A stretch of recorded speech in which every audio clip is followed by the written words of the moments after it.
Enfin, nous ferons la découverte d'une discipline très particulière, à mi-chemin entre art martial et technique d'autodéfense. Venu d'Israël, le Krav Maga fait de plus en plus d'adeptes. Nous en parlerons avec notre invité, l'instructeur Christophe Medevielle.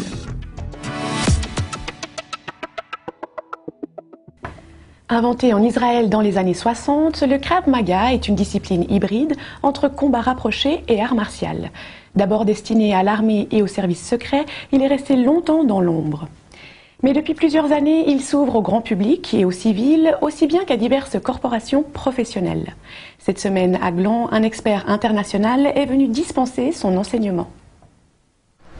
Cette semaine à Gland, dans des locaux discrets sous la paroisse protestante, on s'entraîne à une discipline particulière à mi-chemin entre l'autodéfense et la technique de combat. Développé en Israël par un maître en arts martiaux qui l'a ensuite enrichi de techniques spécifiques, voici le Krav Maga qui signifie combat rapproché en hébreu. Le Krav Maga a sa part de technique totalement innovante et aussi il prend un peu dans chaque art martial le meilleur de cet art et l'incorpore au système Krav Maga. Donc c'est Mich Tenfeld qui a créé ce système dans les années 60. C'était classé secret défense pour l'armée israélienne et à partir des années 70, ça a commencé à s'ouvrir au monde civil.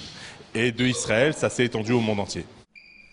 Un succès croissant qui tient notamment au fait de son utilité pour les civils, mais aussi pour les militaires, les policiers, voire même les infirmiers ou autres conducteurs de transport public. Même s'il existe, comme au judo par exemple, une hiérarchie de niveaux basée sur la couleur des ceintures, le Krav Maga ne sera probablement jamais sport olympique. Car tous les coups y sont permis avec pour seul objectif la survie. On n'a pas du tout de compétition. Pourquoi? Parce que le but du Krav Maga, c'est tout simplement d'apprendre la survie, survivre à une agression dans la rue, pour un civil. Pour un militaire, ça va être survivre au combat, au front. Pour un policier, un agent de sécurité, ça va être survivre en cas d'altercation, d'accord, lors d'une interpellation, effectuer un contrôle.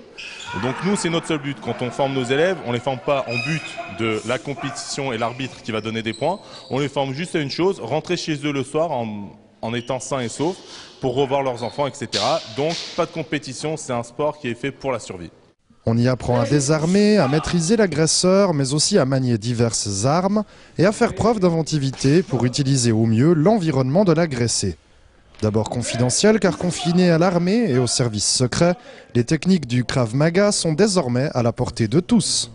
Il est très populaire parce que ces 10 dernières années, il a été ouvert aux civils. Avant, quand c'était pour la sécurité, c'était une chose assez fermée, hermétique.